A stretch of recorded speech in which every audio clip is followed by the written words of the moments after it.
You know, when you talk about Brad, I think the only way to summarize him is he truly lived a life of service. You know, he served 4 years in the U.S. military and the U.S. Air Force. He served 9 years with the, I believe, the Platte County Sheriff's Department, and he served 9 years with us. What's so amazing about that is that, you know, you think about a public servant and the number of years that he served his country, his community, but even in death, he's an organ donor. So, I mean, he continues to give, you know. We're struggling with it. It hits home. I think every officer of this police department and in the nation can put themselves in a position where the day starts like any other day. You're on your way to lunch, you hear somebody call for help, and you go to help. And then what turned out to be a perfectly good day turns into the perfect bad day. And that's what happened with Brad. Brad was going out to help because he heard the guys needing some assistance. So we're struggling with it, but we're going to be okay. Our department's going to be okay. You know, Brad was involved in the Adrian Jones homicide of the little boy that was murdered up on 99th Street. And the day that Brad went out to assist in this foot pursuit, he was still running down leads on that case.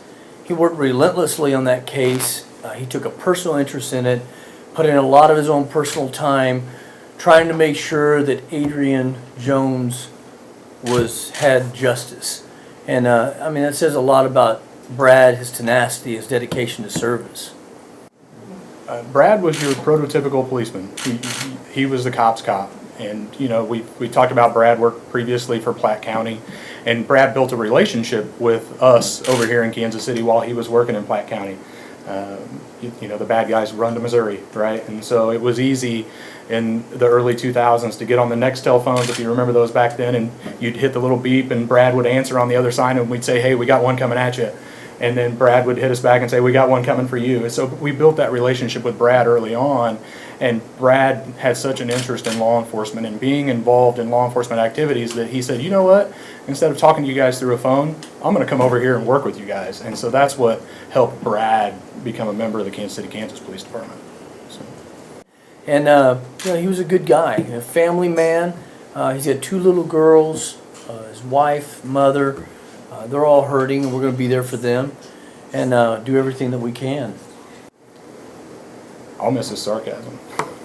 That's what I'll miss, because we shared that in common. That's how we were. So I think the Detective Bureau is definitely going to be missing a quality investigator, somebody that, like the Jones case, would want to take that bull by the horns and run with that case to make sure that justice was served.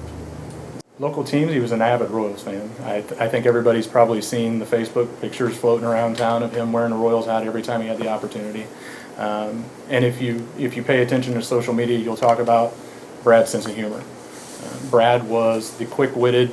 He knew what he was going to say before you finished your sentence, and he was already cracking the joke before you even knew what was coming. So very quick-witted, but also a very sincere man. Loved his children to death, loved his wife.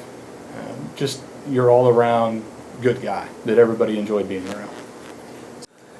And Brad's to honor Brad's memory, you know, we're going to allow our officers to wear Royals caps from now until the funeral.